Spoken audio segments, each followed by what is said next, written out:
Welcome to Uncommon Knowledge. I'm Peter Robinson. Heather McDonald is a fellow at the Manhattan Institute and an editor of City Journal. She holds a bachelor's degree from Yale, a master's degree from Cambridge, and a law degree from Stanford. Heather is the author of a number of books, including the best-selling volume, The War on Cops. Her newest book, The Diversity Delusion, How Race and Gender Pandering Corrupt the University and Undermine Our Culture. Heather, welcome. Thank you, Peter. It's an honor. Heather, 2015, at your alma mater, Yale University. Here is the sequence of events. The administration sends an email suggesting that the students use caution in choosing their Halloween costumes so as not to offend other students. Of course. One lecturer at Yale, a woman called Erica Christakis, sends an email saying that maybe students ought to value the importance of free speech and perhaps push back against the idea that administrators tell them what Halloween costumes to wear. Her husband, Nicholas Christakis, who, by the way, is a very accomplished physician and sociologist, sends an email supporting his wife's position. It happens that he's the master of one of the Yale colleges, Silliman College, and then this is what happens in the courtyard of Silliman College. The exception is because other people have rights too, not just you. Walk away. Walk away. He doesn't deserve to be listened to. Create an unsafe space here for I all deny- Stay quiet! For all Silliman students. You understand that? As your position as master, it is your job to create a place of comfort and home for the students that live in Silliman. You have not done that. By sending out that email, that goes against your position as master. Do you understand that? Then No, I stop. don't agree with that. Then why the did you accept the position? Because Who I the have hired you? Heather, there we have 19 and 20-year-old students defying the master of a Yale college and telling him that it's his job to create a place of comfort and home. What are we to make of this? It's the Cultural Revolution. This is the nadir of American education. This sort of insanity, the narcissistic victimology of these students thinking of themselves as oppressed at Yale is the height of delusion. And yet they are a product of the Yale bureaucracy. They are being encouraged in this sort of complete hysteria. Another moment in this 3-hour tirade that was directed at Nicholas Christakis. That we gave it, what was that, 30 seconds 30 of something seconds. that lasted for 3 hours. It gets worse than that. The cursing, the disrespect, it is utterly shocking. One group of students shouted out, "We're dying," allegedly referring to the endangered status of Yale's minority students. The kicker is this: the president of Yale, a little bit after this outrageous episode, conferred a racial justice prize on 2 of the participants and said that he'd never been so proud of his student body in his life. And promised, if I have this correct, and promised to add $50 million to the diversity budget of the university. Well, that was actually a promise made before, but he reiterated it just to encourage the notion that Yale was trying to erase discrimination at Yale. And Nicholas Christakis resigned as master of Silliman College. And his wife resigned as a teacher at Yale completely because they were the then target of vandalism. There was graffiti on their house. At the graduation that year, students refused to shake his hand. This is completely out of control, Peter. And Yale is not alone. So 2017, a little more recent incident, Claremont, McKenna, where you yourself had been invited to speak. Yes. I want to come to the reasons for what on earth is going on first, but first I want to establish what is going on, how bad it is, which I have to say I thought I had an idea, but the book is shocking. Students, you are invited to speak at Claremont McKenna. Students circulate a statement that reads, I am quoting this because I couldn't make it up. Heather McDonald is a fascist, a white supremacist, a war hawk, a transphobe, a queerphobe, a classist, and ignorant of interlocking systems of domination that produce the lethal conditions under which oppressed peoples are forced to live. Yes. Close quote. They're ignorant of grammar, but we will leave it aside because colleges are not supposed to teach good writing, right? They're simply supposed to teach victim identity. So what happened to you when you attempted to speak at Claremont? Well, the students blockaded the auditorium and didn't let anybody in. I had to be brought in under police escort through a back alley through the kitchen, a secret passageway, but nobody else could get in because about 200 students were outside banging on the plate glass windows. I gave my talk, which was on policing and a counter narrative to the Black Lives Matter nonsense, calumnies against the cops, to an empty room. But the students were still outside banging on the plate glass windows and shouting, and at some point the police decided they couldn't guarantee my safety any longer, and I was escorted out back through the kitchen into a waiting squad car. Wow. And disciplinary measures against the kids who broke up, who made it impossible effectively for you to speak to the audience? What happened to the kids? Well, this was unusual in that there was some discipline, a suspension of a semester for a hand, maybe 2 or 3, and a full year suspension for another 2 or 3. Some of the students were from the neighboring Claremont colleges. Claremont itself claims that these were the only Claremont students it could identify. I don't know. I'm not going to second guess them. What I would say, though, is that the faculty are basically passive. They lie down before these things. They should be out there. They've got the privilege of tenure to protect their freedom of speech, not that they use that very much, because, Peter, as you know, any faculty member on a college campus today who is anything other than far left is walking around scared to death. The censorship that's going on is extraordinary. Including self-censorship is the point you're making now. Self-censorship. Right. But the faculty are silent before these outbreaks of thuggish, fascist type of behavior. Right. That's what's happening. How did it happen? How did we reach this point? Let me quote the Diversity Delusion, Heather. A charged set of ideas now dominates higher education. That human beings are defined by their skin color, sex, and sexual preference, and that discrimination based on those characteristics has been the driving force in Western civilization. These ideas have remade the university, close quote. All right, a touch of intellectual history. Where did these ideas come from, and how did they become ascendant? It's a very complicated question, Peter, and one can observe the trajectory. The final cause question has to be speculative. Mm-hmm. I can tell you that when I was in college in the 70s, I was susceptible to a totally ridiculous set of ideas that were known as deconstruction and post-structuralism. This was a set of theories about how language and literature works. Unfortunately, I was not critical enough. I bought it hook, line, and sinker. You were 19 years old. I was 19, and I was interested in language. Nevertheless, I feel very fortunate in that I was allowed to read, when I was a college student at Yale, Chaucer, Milton, Spencer, and Wordsworth without anyone thinking to complain about their gonads and melanin. Feminism and multiculturalism didn't hit. It came in the 80s. Right. At Stanford, where you are now, at Hoover, you had the awful moment of the assault on Stanford's very minimal core curriculum, Jesse Jackson in there leading chants of hey, hey, ho, ho, Western Civ has got to go. And you had this geyser explosion of the idea that students should only read books that conform to their own identity, defined as narrowly and trivially as possible.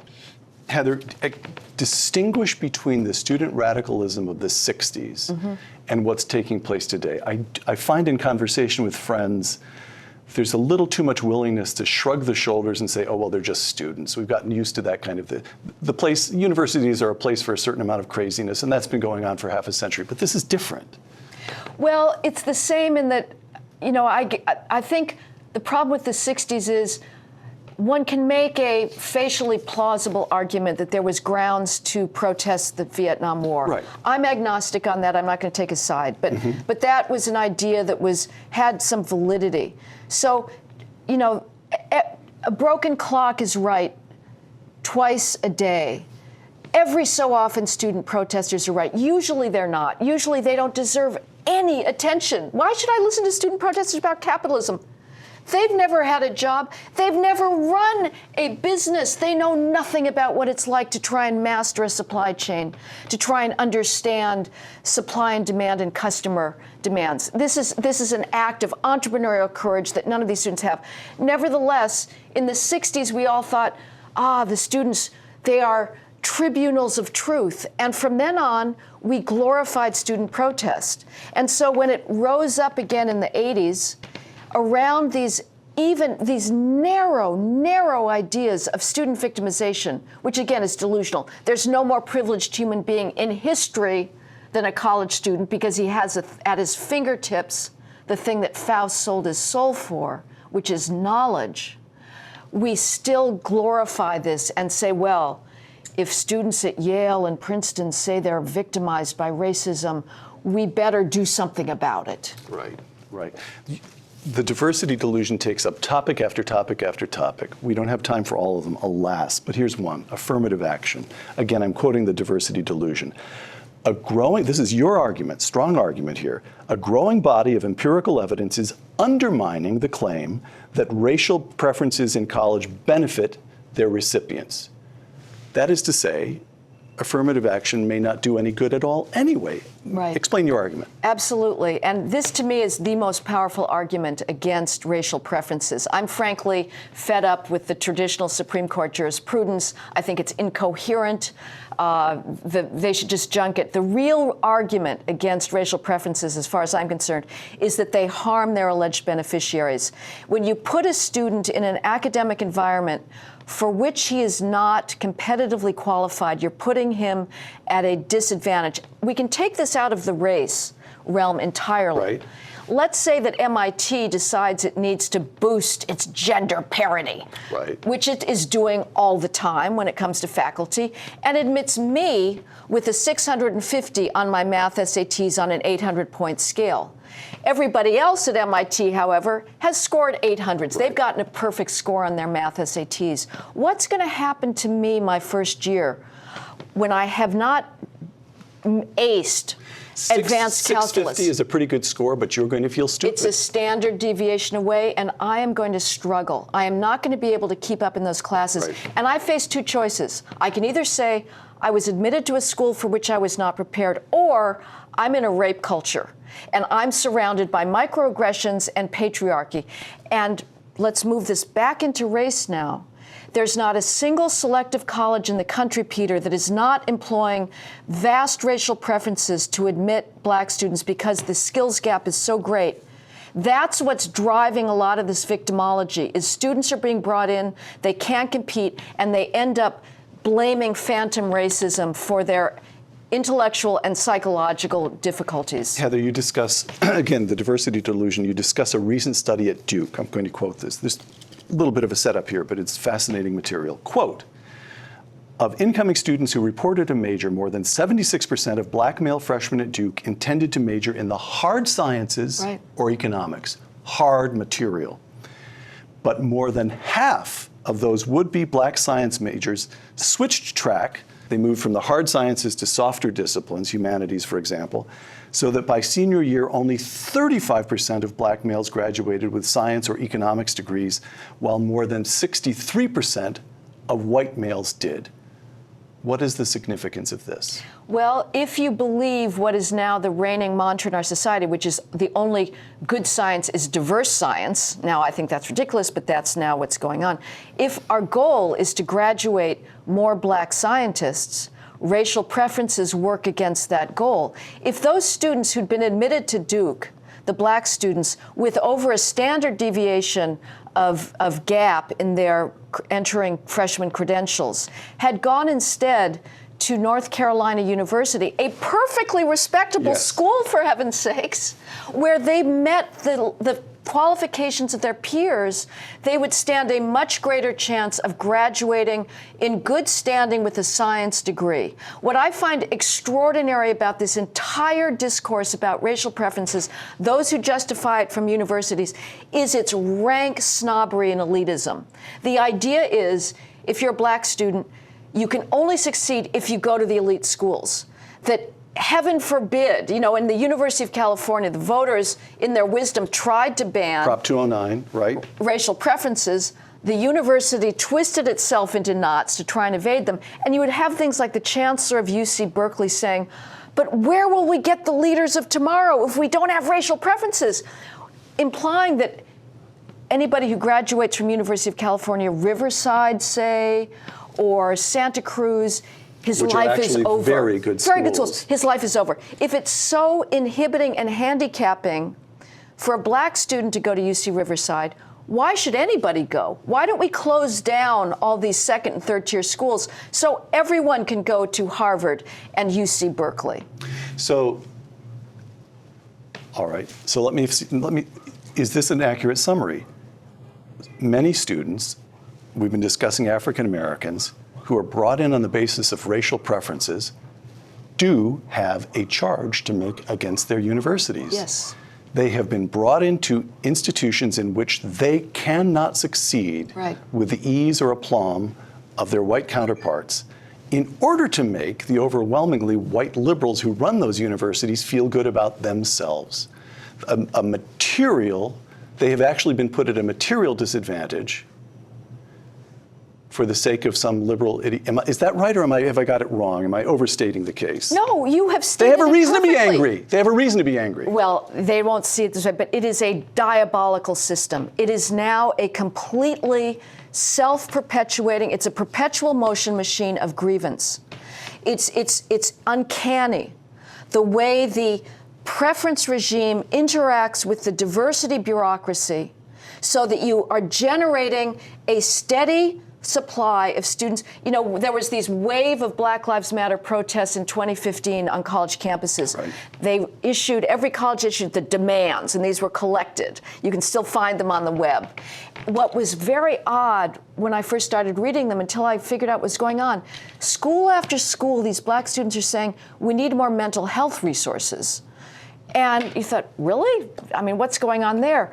But in fact, they feel very stressed out because, again, you hear these complaints about, well, nobody chooses us for study groups. This is attributed, of course, to the bigotry on the white students. The reason is, it's very sad, is, again, you have been admitted to a school for which you're qualified. No one is saying, I am not saying, Peter, that black students should go to college. I'm saying they should go to college on the same footing as everybody else, with a chance to compete against their peers. But now we've got this codependency, this symbiotic relationship between the racial preference so-called beneficiaries and a diversity bureaucracy set up to try and combat the racism that is making them feel uncomfortable at Duke or at Yale or at UC Berkeley. The campus rape myth. Again, the diversity delusion. Quote, the campus rape industry's central tenet is that 1/5 to 1/4 of all college girls will be raped or become the targets of attempted rape by the end of their college years. No crime, much less one as serious as rape, has a victimization rate remotely approaching 20 or 25%, close quote. Explain. It's a complete fraud. Detroit is our most violent city. If you combine all 4 of the violent felonies that the FBI collects in its index crime, that's murder, rape, robbery, and aggravated assault, you combine all of those together, you get an annual violent crime rate of 2%. 1/4 to 20% to 1/4, even over 4 years, is more than the worst African civil wars experience in terms of sexual violence. If this were going on, you would have seen a stampede decades ago to get females out of these tsunamis of sexual violence. No mother would send her daughter into a situation of that degree of sexual predation. Instead, the stampede, Peter, as I'm sure you observe at Stanford every year, is the opposite direction. It's highly sophisticated, educated mothers paying $200 an hour when their daughter is 3 years old to try and qualify her for the most elite preschool in order to hope that she gets into Harvard 16 years later. The percentage of females on college campuses grows each year. The admissions ratios diminish because so many people want to get in. The whole thing is ridiculous. Either, if we're supposed to believe in strong women together and that there's female solidarity, why aren't they warning each other off of these scenes of sexual predation? Instead, you can go to University of Virginia every Saturday night on Rugby Road. The girls are trooping off to the frat parties that the campus rape industry tells us are virtual rape factories, and yet they go every Saturday night. What gives? Either girls are stupid and they are voluntarily walking into these scenes of predation, or it's not going on. Again, the diversity delusion. The default for premarital sex in the wider society is now yes rather than no. We've had the sexual revolution. Right. The policy of mutual consent that these bureaucracies on campus are putting in place may be laughably out of touch with reality, but its agenda is serious to rehabilitate the no as the default position for premarital sex, close quote. Yep. So what? So the college, what we see on the colleges is a reaction against the sexual revolution, not that the bureaucracies would ever dream of putting it anything like that way. Exactly. Is that so? Exactly. I mean, I think what's going on is sexual liberation is having a nervous breakdown. It turns out that it made a profoundly incorrect assessment about the male and female libidos. It thought that the female libido was ready to go mano a mano with the male libido, all normative restraints taken away, and that females would celebrate a regime of one-night stand, casual sex, drunken hookup sex, the way the males do, who want to have as much no strings attached sex as possible. They're set up biologically, evolutionarily for that. And it turns out that's not the case. There is not an epidemic of sexual assault and rape on college campuses. There is an epidemic of regret, of feeling taken advantage of feeling like, well, I have some emotional twinge after that one-night stand that females feel. They have a different physiological reaction to sexual intercourse. The guy's off there joking around with his buds, and she's saying, well, why isn't he noticing me in class? And the campus rape bureaucracy then gives you a nice way of repackaging your sense of loss, confusion, embarrassment, regret. It was rape. And before sexual liberation did a number on civilization's eons-long, hard-won understanding of the differences between males and females, the default for premarital sex was set at no. Right. That gave females power over the male. The male had to bargain the female out of the no default.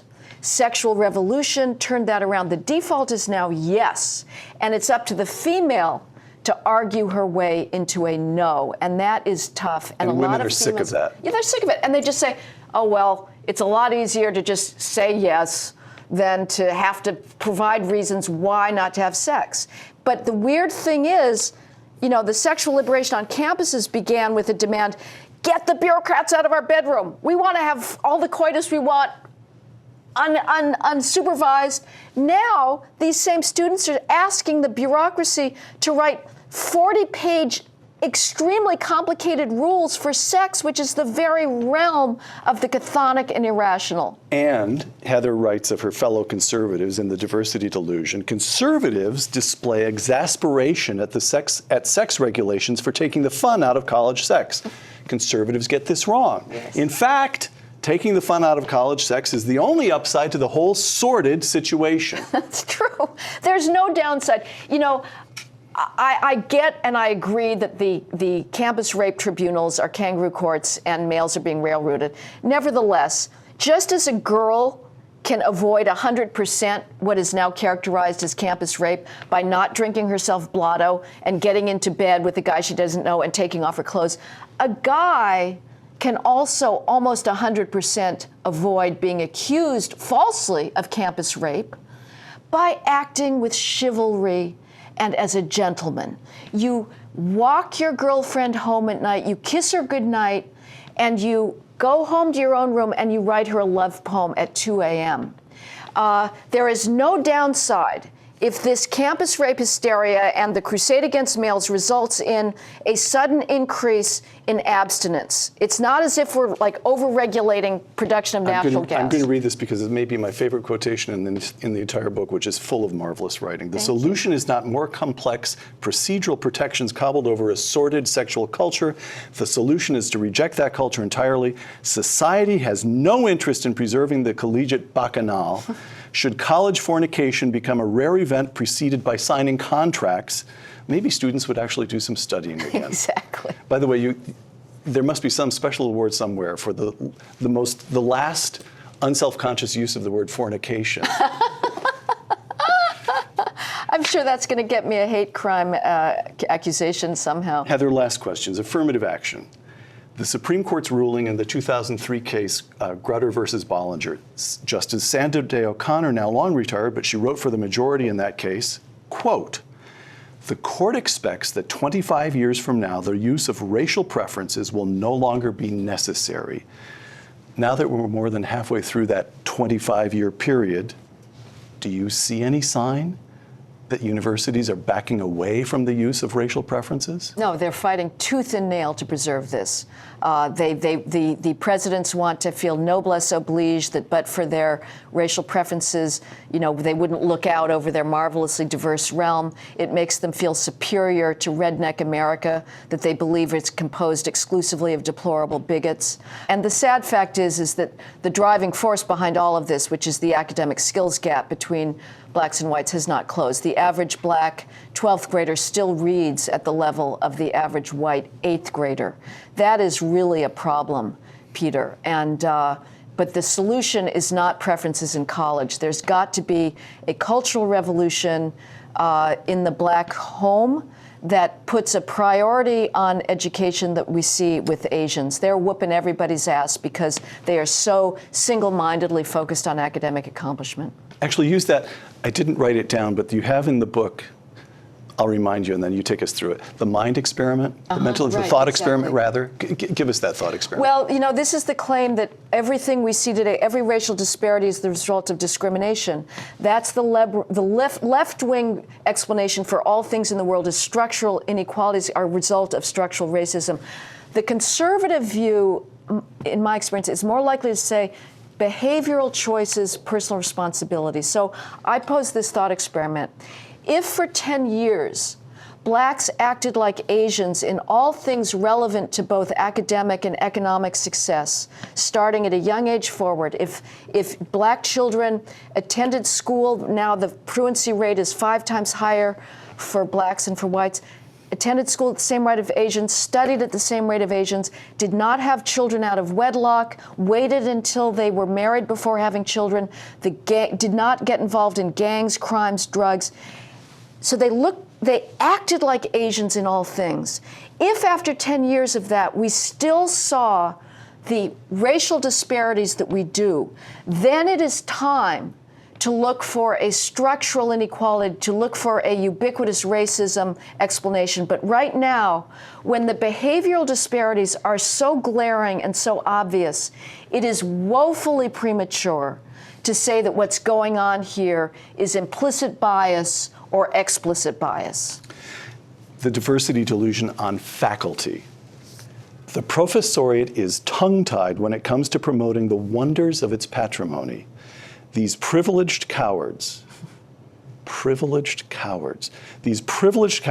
even summon the guts to prescribe the coursework that every student must complete in order to be considered educated. Close quote. Why not? I don't know. Why not? I don't know. To be a tenured faculty member at a major university, even at a small school, is a wonderful way of going through life and should provide the grounds, should provide an ironclad guarantee against the kinds of They should be the most courageous people in America. I know. What's going on? Peter, maybe you at Dartmouth were wise enough to structure a good curriculum that made sure you were educated in the basics. But when I was in college, I was at a college that had one of the best history departments in the country.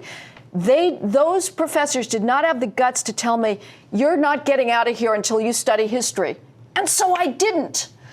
The students are, the point of college is to cram as much knowledge into the empty noggins of these students as possible. We don't know enough to make the proper curricular choices. They must be told what matters. No 18-year-old. They'll stuff their curriculum with as much film courses as they possibly can, if given the discretion. But the faculty have lost the courage of saying Western civilization is the source of liberty, of freedom, of extraordinary accomplishment. They won't say that. Okay, again, the diversity delusion. Quote, the American founders, again, a longish quotation, but it's wonderful. The American founders drew on an astonishingly wide range of historical sources. They invoked the Greek city-states, the Carolingian dynasty, and the Ottoman Empire in the defense of the Constitution. And they assumed that the new nation's citizens would themselves be versed in history and political philosophy. The citizens would know history. Ignorance of the intellectual trajectory that led to the rule of law and the West's astounding prosperity puts those achievements at risk. Close quote. You are not arguing that the universities have gone mad and that it's a terrible waste. You are arguing that the universities have gone mad and it represents a direct threat to the continuation of this republic. It certainly does. Not only is the ignorance threatening our ability to understand how fragile and how precious is civil peace and a government restrained by rules. You can look, it's not just something in the past. Every single day around the world you see abuse of power. Something the founders understood, this has to be checked. The concept of due process of law, of individual rights, that is unique. It's now been adopted. But the other thing that really scares me, Peter, that the universities are pumping into the body politic is this hateful identity politics. The Democratic primaries, you are going to see the university brought into the political realm, the intersectionality, everybody trying to one-up each other in their victim category. I am so sick of sentences that begin, as a female XYZ, or as a black female XYZ, or even better, as a trans black female XYZ. These are all trivial categories. Being female is not an accomplishment, and it tells you nothing about what is important about me, which is what I know, what I've accomplished, and what my beliefs are. Heather, why doesn't the market work? We began with an incident at Yale, your alma mater. As you argue, that university is as affected by the diversity delusion as any. What is Yale's acceptance rate? 5%, 5.2, 5.3? Right. That is to say, for every place at Yale, 20 students apply. Right. Yale's not being made to suffer. No. Alums are still giving huge gifts Yep. to Yale and Yep. to other institutions. I can think of Hillsdale and Grove City, two little colleges there are 1,800 institutions in this country. Where's the reaction? Why isn't the market for higher education providing some correction? I think, sadly, because parents are not so interested in knowledge for its own sake. I wish they were. I think, this is the greatest privilege. They want the prestige of these schools. It turns out, starting with the baby boomer parents baby boomers purported to be, oh, we're so anti-materialist, we're flower children, we're just gonna go to ashrams. They were fanatics for prestige. They wanted their kids into the most exclusive college they could get them into for bragging rights at the cocktail party that their kid's going to Amherst. And right now, it's hard to break that monopoly. All right. Last question. Two quotations here, both of them from the Diversity Delusion. One comes from the great African-American historian and author, W.E.B. Du Bois. He lived until the 60s, but this is W.E.B. Du Bois writing in 1903. I sit with Shakespeare, and he winces not. Shakespeare doesn't care the color of Du Bois' skin. Across the color line, I move arm in arm with Balzac and Dumas. I summon Aristotle and Aurelius and what soul I will, and they come. all graciously, with no scorn nor condescension. The other quotation, a young student at Columbia University who is talking about a music course. Why did I have to listen to this Mozart? Who is this Mozart, this Haydn, these superior white men? There are no women, no people of color, close quote.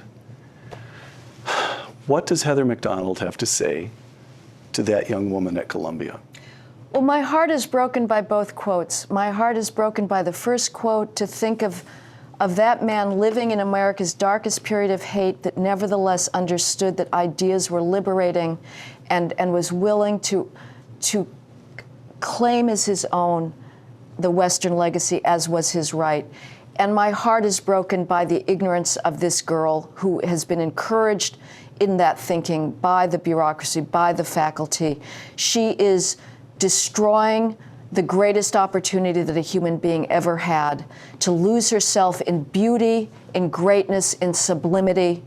And she's going to carry the hatred that she feels towards Mozart and Haydn, and woe to her, because she is losing an opportunity to come out of herself into a realm of the most noble expression that has ever been granted human beings.